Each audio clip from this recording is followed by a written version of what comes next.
du 26 novembre au 28, les éléments de la section de recherche de la Gendarmerie nationale ont effectué un transport à Ouakam dans le cadre d'une enquête pour un vol de scooter. À cette occasion, ils ont retrouvé sur les lieux où se trouvait le scooter volé 3 autres scooters et plusieurs scooters en pièces détachées, étant le produit de vol, qui ont été également déclarés au niveau de la section de recherche. Mais de façon incidente, ils ont également découvert sur les lieux un lieu de détention de plusieurs personnes visiblement séquestrées et soumises à des actes de maltraitance, voire de torture. Ces personnes étaient en majorité des jeunes âgés de 17 à 42 ans. Ils souffraient visiblement de malnutrition et plusieurs d'entre eux étaient blessés.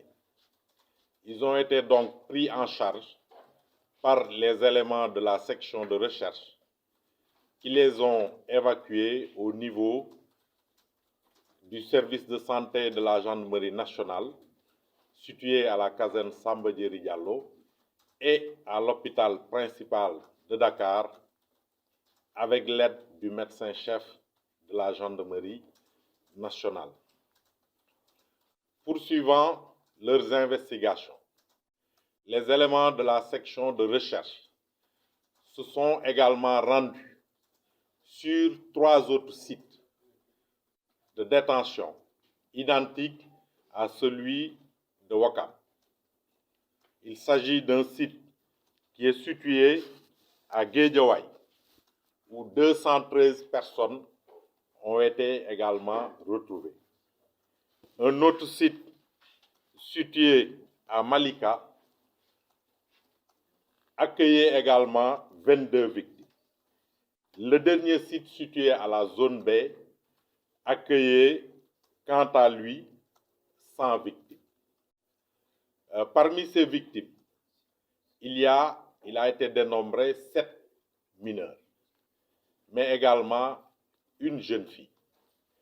Il faut préciser qu'au cours de leurs investigations, non seulement 4 scooters volés ont été retrouvés, mais également un des geôliers, donc des victimes que je viens d'évoquer, a été retrouvé avec 6 paquets de chanvre indien.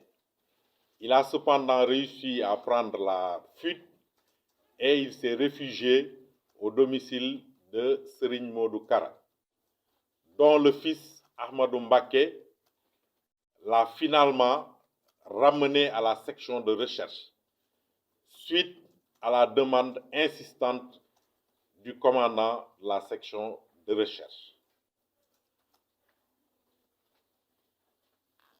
Il faut donc signaler que les éléments de la section de recherche ont ouvert une enquête pour des faits de maltraitance, de traite des personnes, mais initialement, leur enquête portait sur un vol de scooter. Ils ont également ouvert une enquête donc, pour trafic de chanvre indien. Donc, suite au chanvre indien qui a été retrouvé sur l'un des geôliers.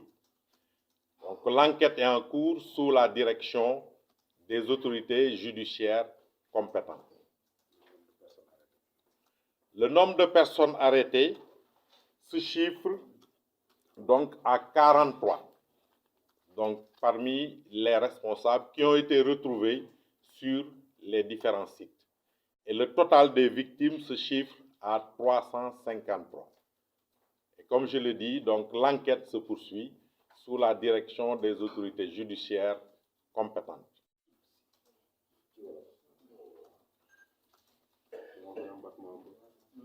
Battement, alors.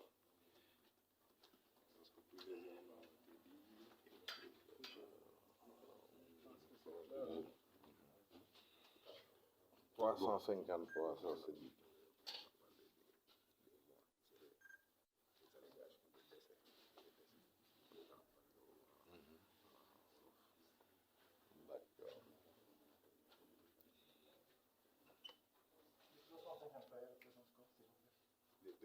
D'accord. 353.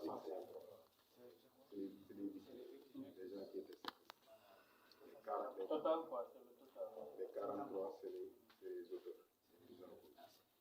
43 ou 42 43. C'est bon? Ci diggante ñaar fukki fan ak juróom-benn ñaar fukki fan ak juróom-ñett ci weeru novembre bi ñu nekk section de recherche gendarmerie nationale dafa yónnee woon ay ndaw ci Ouakam donc cité Mamel ngir ñuy seet benn scooter boo xamante ne nii borom dafa ñëwoon déclarer ne dañu ko sàcc ci section de recherche bi ñu fa demee nag fekk nañ fa scooter boobu nga xam ne dañu ko sàccoon ak yeneen ñetti scooter yoo xamante ne nii dañu leen sàccoon seeni borom déclarer ko ci section de recherche ñu leen di seet fekk nañ fa yi tamit yeneen scooter yoo xamante ne nii dañu ko def ay pièces détachées ci yenn responsable yi nekk foofu yi tamit am na ci koo xamante ne nii dañoo fekk fi mu nekkoon ay paquet de chanvre indien lu toll ci mooy yamba lu toll ci juróom-benn wante kooku dafa jot a daw dem làqu ci kër Serigne Modou Kara nga xam ne doom ji ginnaaw si moom moo ko delloo si waat jàpp ko indi ko section de recherche ndaxte commandant de section de recherche daf ko digal ne ko nañu ko indi bi loolu weesoo ci dëkkuwaay boobu nga xam ne fa la ñu fekk scooter yi ñu sàcc ak yamba bi dañu fa fekk lu tollu fukk ak juróom-ñetti gone yoo xamante ne nii ñu ngi am fukki at ak juróom-ñaar ba jëm ñoo xamante ni am nañ ñeent fukki at ak ñaar waaye lii yéeme ci mbir moomu mooy ñooñu fa ñu nekk dafa mel ni maanaam dañu leen tëj maanaam di leen toroxal boo gisee ñi nga xamante ne nii ñii dañu coo am ay gaañu ñii feebar ba mënatuñu dara tëdd ñii boo leen xoolee sax da ngay am yaakaar ne njort ne dañoo tàggox seen sago tellement li ñu leen tëj foofu ak li ñu leen di mettital dafa maanaam wëlbati seen xelaat bi loolu amee waa section de recherche li ñu njëkk def mooy daal di ko yëgal procureur de la république wante yi tamit daal di leen wallu boo ànd ceex médecin chefu gendarmerie nationale ba nga xam ne ñi nga xamante ne nii dañu am gaañu wala ñi nga xamante ne nii dañoo feebaroon ñii ñu yóbbu leen ci service de santé gendarmerie ñii ñu daal di leen évacuer l'hôpital principal bu Dakar bi loolu weesoo yi tamit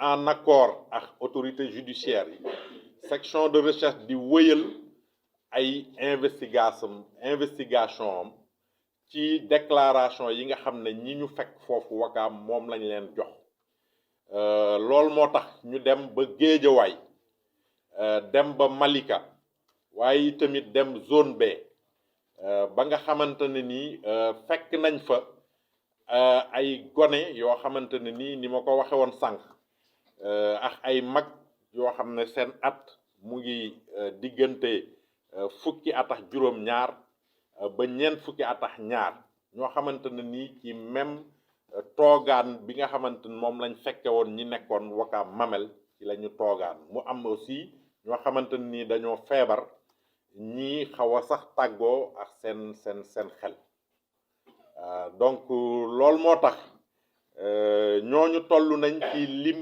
boo xamante ni mot na ñetti téeméer ak juróom fukk ak ñett ñi nga xamante ne nii ñoom ñoo leen doon mettital ñoom ñoo teg ci ñoom loxo tëj leen di leen teg ay mettital toll nañ ci ñeent fukk ak ñett ñoo xamante ne nii section de recherche daf leen a jàpp di leen waaj a jébbal procureur de la République donc loolu mooy li nga xamante ne nii moom moo fi jotoon a rot ci mbir moomu image yi nag maanaam ni ñu toogee ak fi nga xamante ne nii foofu lañ leen dencoon dinañ ko wone donc ci télévision ñëpp mën see teg seen bët mën a itamit am xelaat ci maanaam mbir moomu ni nga xamante ni noonu la doyewaa. Il faut couper, préciser juste les noms, comment on les appelle. ñi nga xamante ne nii itamit ñoom ñooy responsable yi nga xam ne ñoo yore woon bërëb yooyu ñu dencoon nit ñooñu dañuy woowee seen bopp ñii commandant ki ci gën a mag ñu koy woowee colonel ñoom ñooy responsable te gis nañ ne sax ki nga xamante ne nii moom la ñuy woowee colonel dafa am ay tool yoo xamante ne nii nit ñooñu da leen fay liggéeyloo te du loon fay maanaam loolu la ñuy wax travaux forcés donc day exploiter seen liggéey te du leen fay donc loolu laa bëggoon wax maa ngi leen di gërëm di leen sant. En français, vous résumez ça. Les colonels.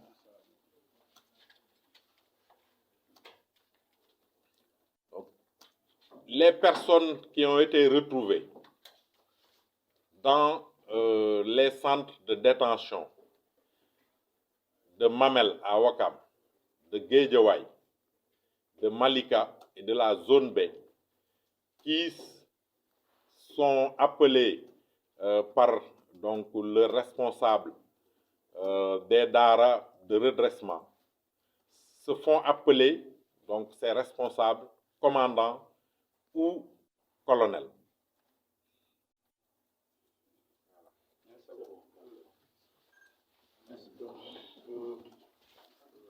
Non. Je peux compléter, hein, il n'y a pas de souci. De toute façon, non. S'il y a des questions, je peux compléter. Hein. Voilà, vous présentez. En français, en wolof. D'accord. C'est bon. 3, 2, 1. Donc, je suis le colonel Pape Diouf, chef de la chaîne emploi et opération de l'état-major du haut commandement de la gendarmerie nationale.